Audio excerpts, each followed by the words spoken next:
Welcome to Temple Builders Carpentry. Temple Builders, we problem solvers. Temple Builders, safety first. Okay, Temple Builders, today I'm asking, can you cut it? Now, every carpenter crew has its cut man, and this cut man job is to make true and accurate cuts.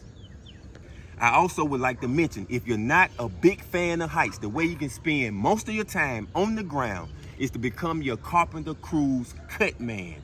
If you become your carpenter crew's cut man, you'll spend most of your time at a cut station. Now, whether or not you're desiring to become the cut man of your crew, you still need to be a good carpenter, and a good carpenter needs to cut straight. Okay, now I'm here to teach you how to cut straight lines. What you see in front of you is a 4x8 sheet of OSB, which is standard size, which you'll find in any home improvement center. Now, in every carpenter's toolbox or in his truck, he has one of these two tools right here, or both of them. Okay, what you see right here is what's called a straight edge. You can use this as a fence for your saw, and you can also use this for layout. And of course, you know what this is right here, which is a spirit level. I can also use this as a fence. Now, both of these tools are 4 feet long, and I can use either of them as a fence for my saw along the shortest dimension of my paneling. However, when it comes to the longest dimension of my paneling, which is 8 feet, I'm gonna have to do something else. I'm gonna show you. Now, before I show you how to cut your longest dimension, which is 8 feet, let me show you how to cut straight along your shortest dimension, which is 4 feet. Okay, we need to cut out a 4-inch section. All right, so we come right here, 4 inches right here, crow's foot. Okay, come down here, okay, 4 inches right here. Now I take my chalk line, I'm gonna shake it up a little bit. Now my chalk is spread across my string. Now I'm gonna put my hook right here at the apex of my crow's foot. All right, I'm using blue chalk because it's not permanent. Okay, come here, put it in my crow's foot. Now we're gonna pop our line. I'm gonna pop it twice for better clarity. You also want to check the measurements of your saw blade to the edge of your base plate right here, okay? This is going to allow you to set up your fence, whether you're using a spirit level or a straight edge, okay? What I'm looking at is 1 inch and 3/16. Now I'm going to add that 1 inch and 3/16 to my measurement. Right there. I'm doing the same thing to the other side. Right there. Beginner carpenters and DIYers should invest in some quick grip clamps, so just some clamps to hold down your temporary fence. Now I'm going to make my temporary fence by putting my spirit level on my setback markings. You know, my setback was 1 inch and 3/16.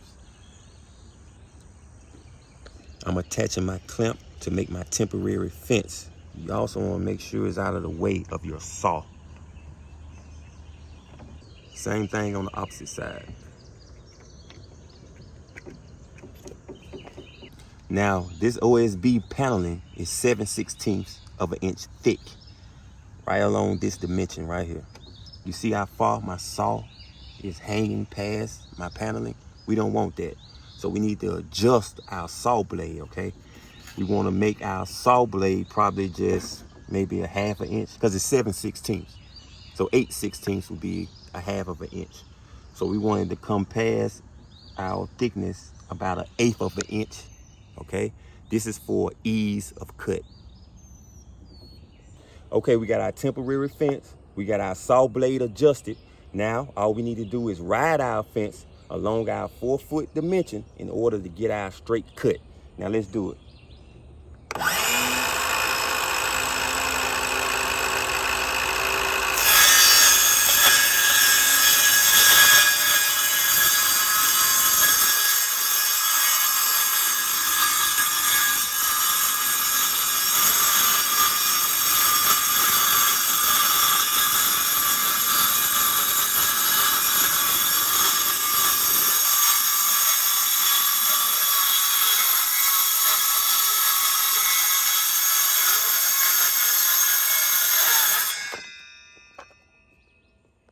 Now we have a straight cut along our 4-foot dimensions.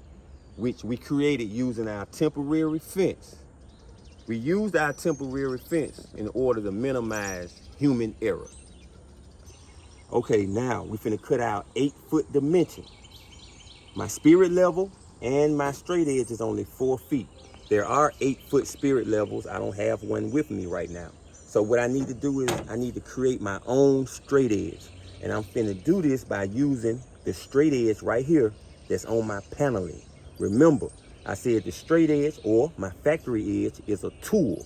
So I'm gonna cut off a piece of this, let's say 4 inches, to make me a straight edge. One edge is gonna be my factory edge. The other edge is gonna be cut by me, man. I wanna also make mention that you can use a 2x4 as a straight edge if you put it on your table saw and also a joiner.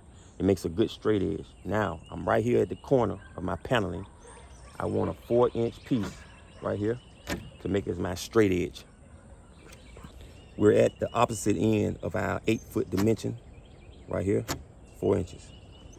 I'm essentially doing the same thing I did along my 4-foot dimension. Let's pop our chalk line. Give me 2 of them.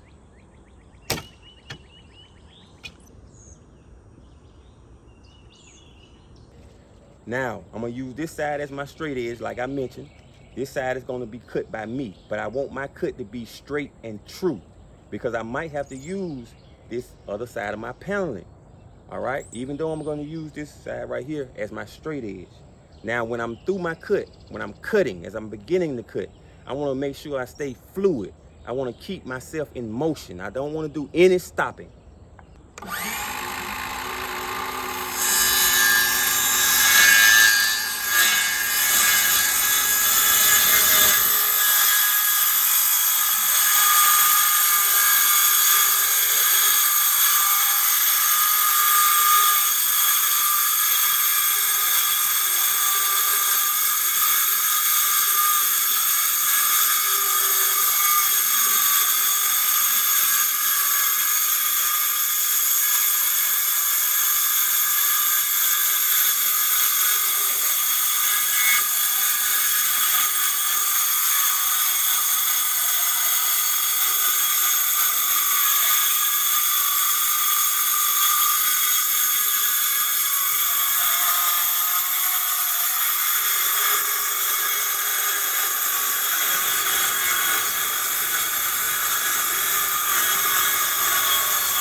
Now, essentially, this is the same as this. This is my factory-made straight edge. This is my man-made straight edge. With my man-made straight edge, only one edge is actually straight.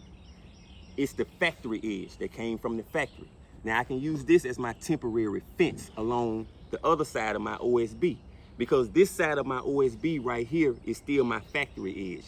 The other side is cut by man, which was me. Okay, now when you're using your man-made straight edge, remember only one edge is straight.